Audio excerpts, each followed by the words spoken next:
Le Conseil des ministres s'est réuni ce mercredi 31 octobre 2018 sous la présidence de M. Patrice Talon, président de la République, chef de l'État, chef du gouvernement. Au cours de la séance, les décisions ci-après ont été prises.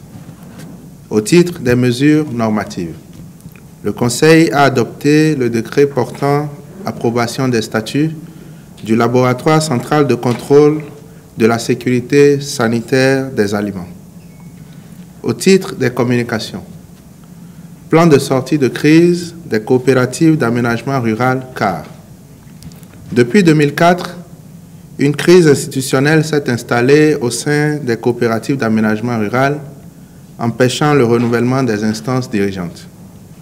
Elles ont été transformées en foyers de tension, entraînant des violences, lesquelles ont occasionné la mort de plusieurs coopérateurs. Le manque de transparence dans la gestion en est la principale cause. Celle-ci a compromis l'atteinte des objectifs de ces coopératives, censées être des véritables unités de production agricole et industrielle.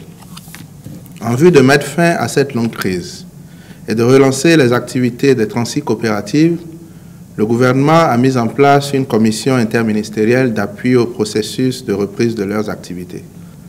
Ainsi, des échanges ont eu lieu avec les coopérateurs et ont permis d'aboutir à un plan de sortie de crise. Il s'agit notamment de constituer des comités paritaires chargés de conduire le processus d'actualisation des registres des coopérateurs et d'encadrement de gestion courante dans les CAR en tenant compte des antagonismes en présence. D'autres actions seront également accomplies pour aboutir à terme à la tenue des assemblées générales électives. Le Conseil des ministres a approuvé le plan de sortie de crise et a instruit les ministres concernés de veiller à sa mise en œuvre efficiente. Recours au partenariat public-privé pour le financement, la construction et l'exploitation d'un complexe mall, galerie commerciale, piscine au stade général Mathieu Kérékou de Cotonou. La rénovation du stade général Mathieu Kérékou, notamment l'espace olympique et le palais des sports, est devenue une nécessité. Le gouvernement en a pris la mesure et prévoit de faire démarrer les travaux à la fin du premier trimestre de l'année 2019. Pour renforcer la disponibilité de notre pays à accueillir sur des infrastructures aux normes requises des compétitions internationales, la piscine olympique sera également reconstruite. En plus de la réhabilitation et de la construction de ces infrastructures sportives, un complexe mall, galerie commerciale sera implanté dans l'emprise du stade. Ce complexe à but lucratif est destiné à recevoir le commerce noble de textiles, bijoux, cosmétiques et accessoires actuellement exercés au marché d'Antokwa. L'objectif visé est de promouvoir ces activités haut de gamme en offrant aux commerçantes et commerçants qui s'y adonnent et à leur clientèle un meilleur cadre pour leurs transactions. Pour la mise en œuvre de ces deux projets, le Conseil des ministres a autorisé le recours au partenariat public-privé et instruit les ministres concernés de procéder à la sélection des partenaires privés intéressés.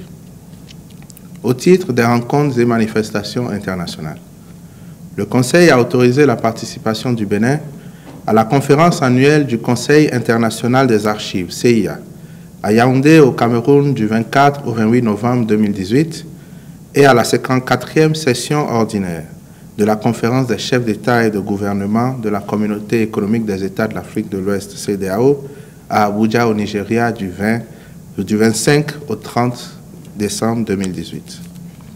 Au titre des mesures individuelles, les nominations suivantes ont été prononcées.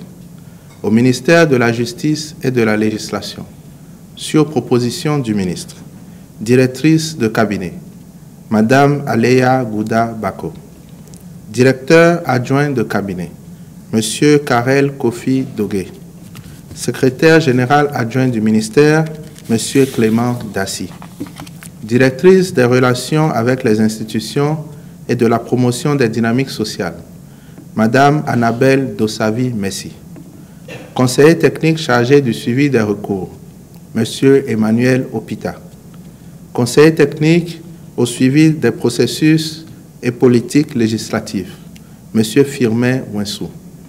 Directeur général de l'École de formation des professions judiciaires, M. Eric Kodjo Moncho Agbassa. Au ministère de l'Eau et des Mines, sur proposition du ministre, Directeur général des Mines, M. Basile Adjo Kanon. Directeur de l'informatique et du préarchivage, M. Gbetonji Herman Afedjou.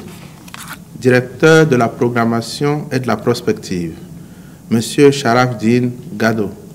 Conseiller technique juridique, Mme Samirat Bioningui. Je vous remercie.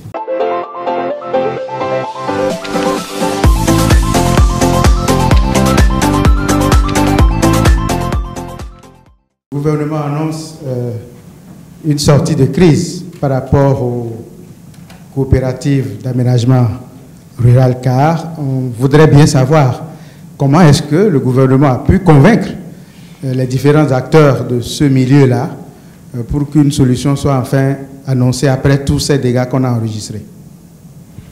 Comme nous le savons tous, la crise dans les cars a fait beaucoup de dégâts dans notre pays et pendant plusieurs années. Il est vrai que par le passé, les gouvernements précédents ont essayé de trouver des solutions à ce problème sans que, de manière concrète, nous n'ayons vraiment réussi à obtenir la calmie souhaitée.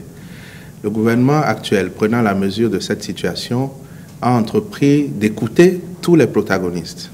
Et ensuite, le gouvernement a entrepris une analyse minutieuse des tenants et aboutissants de cette crise et a enfin, dans une démarche inclusive, proposé un plan de sortie de crise qui a rencontré l'assentiment de tous les acteurs et qui est mis en œuvre sous la supervision d'un certain nombre de ministres qui ont été responsabilisés par le chef de l'État. Et donc, nous sommes heureux de dire que nous pensons, en tout cas, que cette crise sera définitivement résolue pour que l'ordre revienne dans ces coopératives dont le but originel est de permettre à nos concitoyens qui exercent dans ce domaine de pouvoir travailler ensemble et surtout de pouvoir bénéficier des fruits de leurs efforts. Les ministres ont été instruits par M. le Président de la République et l'ensemble du Conseil des ministres de veiller à la mise en œuvre efficiente et efficace de toutes les mesures qui ont été retenues dans ce plan de sortie de crise.